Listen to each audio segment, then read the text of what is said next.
Joseph Edgar Foreman, better known by his stage name Afroman, is an American political activist, rapper, singer, songwriter, comedian, and musician.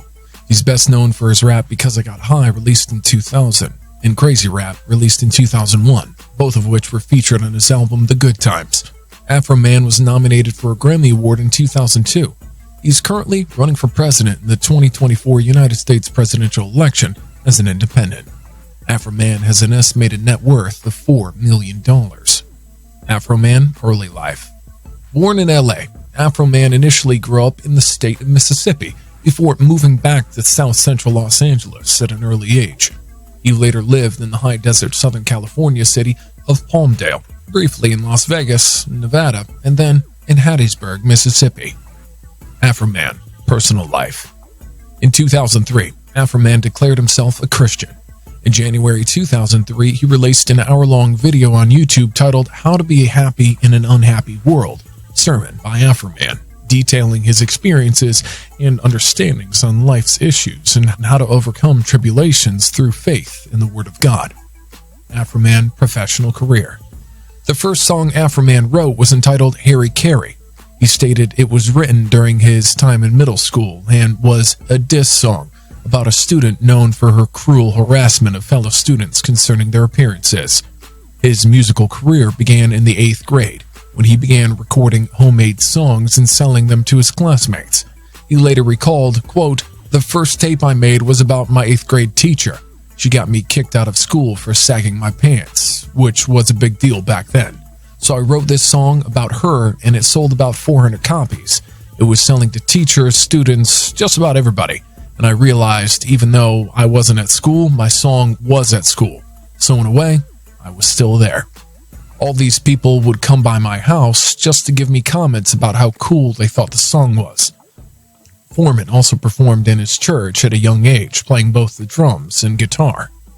In 1998, Afroman released his first album, My Philosophy, which was described as a flop.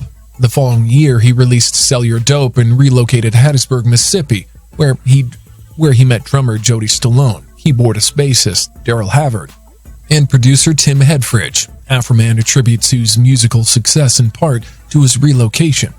In a 2023 interview with DJ Vlad, he stated Midwesterners and Southerners were more willing than people in LA to experiment with their taste in music.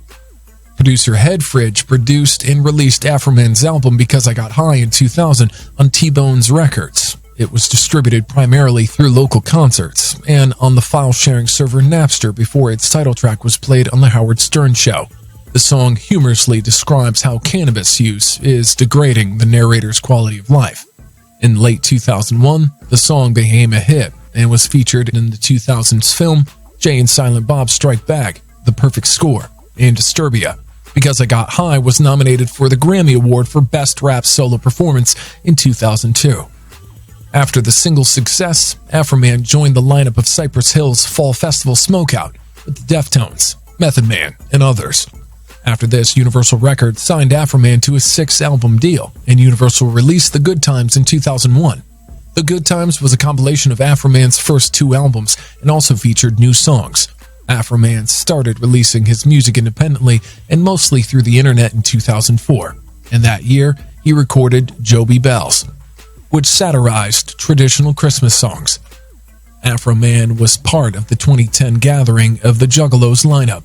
In October 2014, Afroman released a remix of his hit song Because I Got High in order to highlight the usefulness of cannabis as part of the effort to legalize its sale across the United States.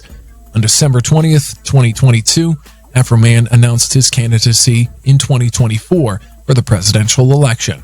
His career manager, Jason Savage, announced his candidacy on his behalf, citing inflation, the housing market, law enforcement corruption, and legalizing marijuana as key issues of his campaign. Thanks for watching, and kindly don't forget to subscribe. You may also like and share this video to family and friends.